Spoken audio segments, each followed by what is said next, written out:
Okay, so I figured that I would go through some tips to just basically stuff to think about before starting a repair. And everybody got this fancy little sheet, and yours has a supply list on the back. So the first thing to think about when you want to repair books is why do you have the books? What is the purpose of the collection? Is it a circulating collection?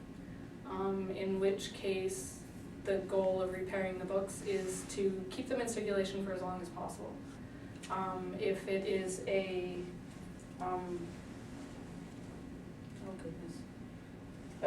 if the collection's main purpose is to retain the books, then you're only going to want to repair to keep it from experiencing further damage.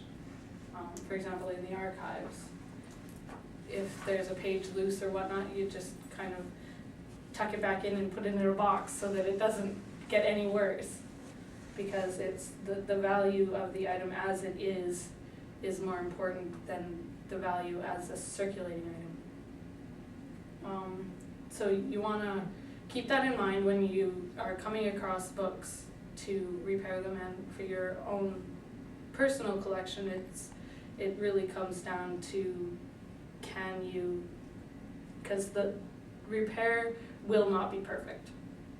It's very difficult to get a page all the way back in there where it was supposed to be after it has fallen out.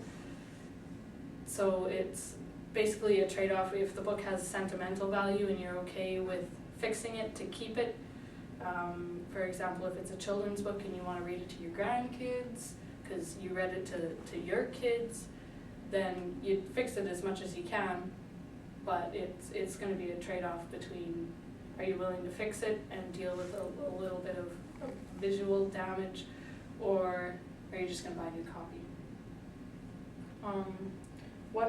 Once you've decided that you are going to repair it, if you're in a library, you probably want to keep track of the book's repairs, because some books go out over and over and over again, such as nursing textbooks, and they fall apart quite quickly. And so if once they hit a certain number of repairs at MacEwan, it was 3, you would send the book to the selection librarian to see if they wanted to purchase another copy, because it's clearly a high use item. When you're thinking about repairing and you're not quite sure how to go about repairing a certain item, proceed cautiously, because you can do more harm than good. It can be quite difficult to complete some repairs, and you won't hurt the item anymore by leaving it the way it is for a little bit until you can find some advice, someone with more experience, a YouTube video, because there's quite a few out there. And then, yeah. I'm sorry, can you tell that I'm terribly nervous?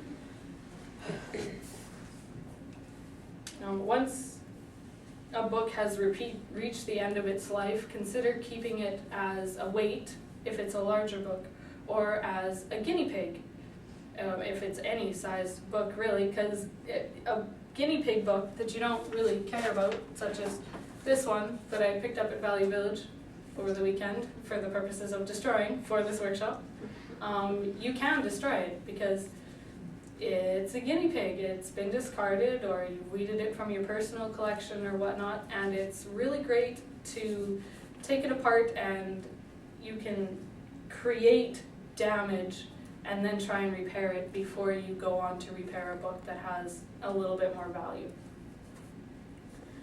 When you are weighting books, try to make sure that the weight is bigger than the book, because the weight needs to be distributed evenly. If you find that your weight, such as mine right there, it is a brick that was broken in half and I wrapped it in paper.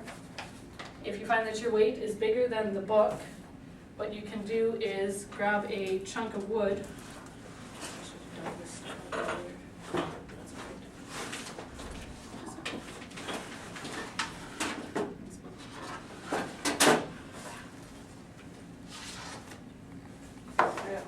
Chunk of wood, and that will help distribute the weight a lot more evenly than if you just tossed a tiny little weight on a giant book. So it's always handy to have a piece of wood hanging around. Really anything will do. This was the leftovers of a failed high school project. And it's come in quite handy, actually.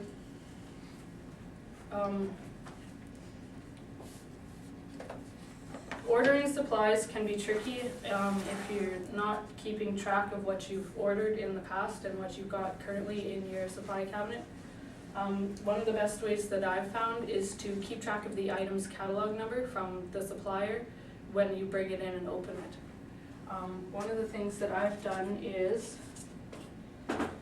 I order from Brodart, and everything comes in these fancy little bags with the item's catalog number written on it. So when I take the bag off, I take a Sharpie and I write it on the inside of the roll. And then as soon as it starts getting low, all I have to do is pick up and look at the inside of the roll, and I can order the exact same thing.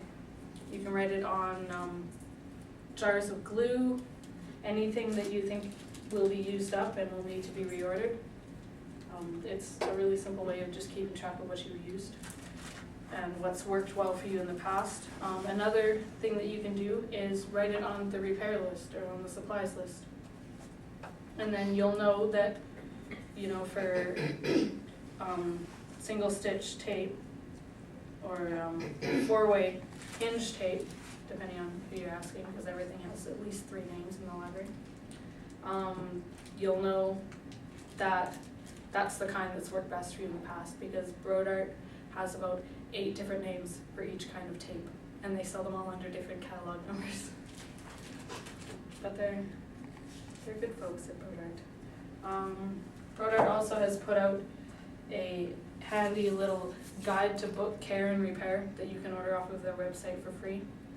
If you order a catalog, they send you the catalog, and it's like window shopping for me. I love flipping through the Brodart catalog, and it's a really handy little book. It focuses a little bit more on protection of books, which isn't, I find, really feasible in most libraries, because we just order it and then hope that it lives long enough, and then we worry about fixing it when it breaks instead of protecting it really when we first get it. And one of the things that I like about this is it has a really good guide of anatomy of a book, and it goes through and it will tell you that the super is the little fabric that holds the signatures to the end boards. And that can be quite handy when you are repairing and talking to other people about repairs. And the best lighting that you can get for repairing books is natural lighting, because you're going to see things how they are. You're going to see little discolorations that you wouldn't see under normal fluorescent lighting, and you'll get a better idea of the real extent of the damage. It's also good because if you can see, then you can tell what kind of shape your glue is in for books that have fallen apart, such as this one, which has pretty much completely fallen apart.